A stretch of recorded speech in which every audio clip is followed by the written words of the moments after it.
उत्तर प्रदेश सरकार ने अब जेपीएनआईसी को मंजूरी दे दी है कि अब जेपीएनआईसी बनेगा। एलडीए को पूरी जिम्मेदारी दी गई है। मुख्यमंत्री का आदेश आया है। अब अखिलेश जी जो लगातार मुद्दे जेपीएनआईसी के रखते हैं, उस मुद्दे को ख़त्म कर दिया गया। उत्तर प्रदेश सरकार में मंत्री दिनेश प्रताप सिंह जी हमारे पास है।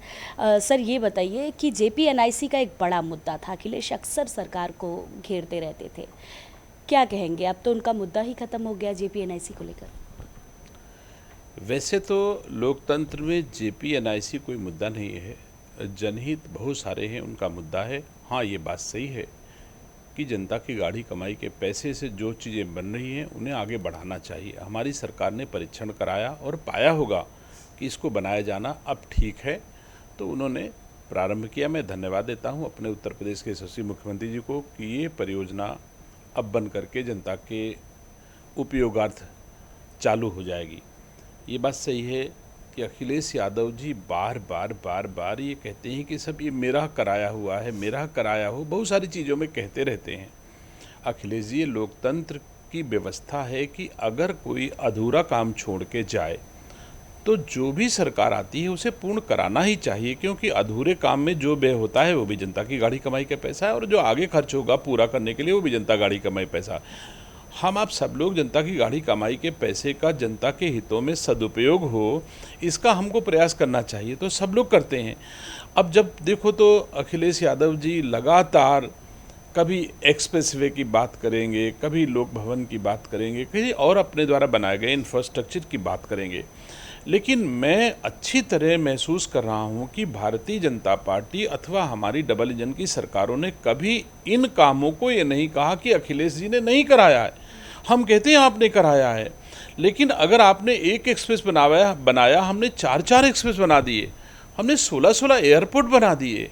तो अगर कह सको तो इसको भी कहो कि हमने एक एक्सप्रेस वे बनाया था और आज की तारीख में योगी जी ने 5 एक्सप्रेस वे बनाए। अगर बड़ा दिल है अखिलेश यादव जी, तो आपको ये भी कहना चाहिए कि हमने अपने कालखंड में केवल एक एक्सप्रेस वे बनाया था और अब योगी जी के कालखंड में 4 एक्सप्रेस और बन के तैयार हो रहे हैं। तो ये बातें उनको कहनी चाहिए, लेकिन ये नहीं कह पाते हैं और उम्मीद करते हैं कि उनके कहने को हर कोई उनकी तारीफ करे, लेकिन हमारे करने की वो तारीफ बिल्कुल ना करें। तो ये मैं नहीं समझता कि अखिलेश यादव जी का उचित काम कर रहे होंगे।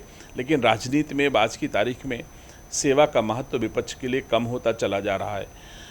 अदरवाइज मुद्दे लोगों को लेकर के जो सस्ती लोकप्रियता पाने के रास्ते होते हैं, आप क्रिटिसाइज कर दो किसी को, कोई नेगेटिव चीज़ उठा दो, कहीं कुछ इस तरह की चीज़ें कर दो, तो आप राजनीतिक लोग जो विपक्ष में हैं वो इस तरह के काम ज़्यादा करते हैं। मैं सुझाव दूंगा अखिलेश यादव जी को कि सकारात्मक सोच के साथ विपक्ष की राजनीति करें, ये उत्तर प्रदेश के लिए, उत्तर प्रदेश वासियों के लिए बेहतर होगा।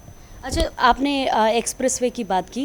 अभी 2-3 दिन हुए हैं कि लगातार लड़ाकू विमान उतारे गए गंगा एक्सप्रेस पे। उसको लेकर भी आज उन्होंने ट्वीट किया कि हमारे की हुई चीज़ों पर केवल इतराया जाता है। क्या कहेंगे? वो वही टारगेट कर रहे हैं अक्सर अपने किए हुए कार्यों को लेकर। मुझे नहीं लगता कि कहीं से उनके किए हुए काम हैं। उन्होंने एक गंगा एक्सप्रेस वे नहीं बनाया है, उन्होंने ये जो हमारा आगरा एक्सप्रेस वे है ये इनका बनाया हुआ है, सब कोई कह रहे हैं। लेकिन कोई चीज़ सोचे हो आप, हो सकता है उन्होंने सोचा हो, मुझे पता नहीं है, मेरे पास कोई ऐसा साक्ष्य नहीं है कि गंगा एक्सप्रेस के बारे में भी उन्होंने सोचा होगा। हाँ, हमने सुना था कि पूर्वांचल एक्सप्रेस वे के बारे में उन्होंने सोचा था। तो गंगा एक्सप्रेस अगर तुमने सोचा भी हो और तुम्हारी सोच को हम आगे बढ़ा रहे हैं तो तुमको धन्यवाद देना चाहिए हमारी सरकार को। कम से कम आपने सोचा था, जो आपने सपना देखा उसको हमने पूरा कर दिया, तो ये तो और अच्छी बात हो सकती है। अब फिर भी आप इसमें क्रिटिसाइज कर रहे हो, इसमें क्या क्रिटिसाइज का इशू डेवलप हो रहा है मुझे बताओ। अगर आप कहते हो मेरा सपना है और मैंने साकार कर दिया, तो आपको धन्यवाद दे दो हमारी योगी सरकार को कि साहब आप, मैंने तो सपना देखा था, मैं पूरा नहीं कर पाया, लेकिन योगी जी ने पूरा कर दिया, तो इसके लिए तो धन्यवाद बनता है। बिल्कुल। अच्छा, एक अंतिम सवाल आपसे करूंगी कि पहलगाम हमला हुआ, उसको लेकर कांग्रेस के अलग अलग नेता लगातार जवाब मांग रहे हैं और साथ ही साथ अब टारगेट कर रहे हैं वो जो सर्जिकल स्ट्राइक हुआ कि सबूत दीजिए कि आपने सर्जिकल स्ट्राइक किया था कि नहीं किया था। ये लगातार सवाल उठते ही जा रहा है। इसी बीच फारूक अब्दुल्ला ने भी एक बयान दिया था कि शायद जो ये पहलगाम हमला हुआ उसमें किसी अंदरूनी लोगों की सपोर्ट थी जिसकी वजह से ये चीज़ें हुई हैं। देखिए, मुझे बहुत दुख है कि वोट की राजनीति के लिए देश को दांव पे लगाया जाए। ये काम तो केवल कांग्रेस ही कर सकती है, किसी और के बस का काम नहीं कि ये काम करे। अब कांग्रेस पार्टी हमारे सेना का मनोबल गिराने वाले बयान दे करके कि सर्जिकल स्ट्राइक पाकिस्तान पे नहीं हुई, मतलब सेना ने गलत बयान दिया, सेना की बात को झूठी कर दिया। और उस मौके पर जब हम युद्ध के मैदान में आमने सामने खड़े हैं, ऐसी परिस्थितियों में अगर हमारे सैनिकों का मनोबल गिराया जाए तो ये काम तो देश के दुश्मन का है, ये कांग्रेस का नहीं है। और कांग्रेस कर रही तो क्या देश के दुश्मन कांग्रेस को माना जाएगा? मानेंगे जरूर देशवासी कि आपने ये अच्छा काम नहीं किया। आज मौके पर सब के सब सबूत मांग रहे हैं, सेना से सबूत मांग रहे हैं। अरे हम राजनीतिक लोग हैं, राजनीतिक बातों के लिए आप सबूत हमसे मांगो, ठीक बात है। सेना पर तो आपको सवाल नहीं खड़ा करना चाहिए। उसी सेना की मेहनत परिश्रम के बदौलत राहुल गांधी आप सुरक्षित हो, कांग्रेस पार्टी आप सुरक्षित है इस देश में। जिस सेना को आप इस रूप में कह रहे हो, जब देखो तब आप सवाल खड़े कर देते हैं। कांग्रेस के हर नेता सवाल खड़े कर देते हैं और ये पॉलिटिक्स है। ऐसा नहीं है कि कांग्रेस के नेता जो कह रहे हैं उसमें कांग्रेस के अथवा गांधी परिवार का लेना देना नहीं है।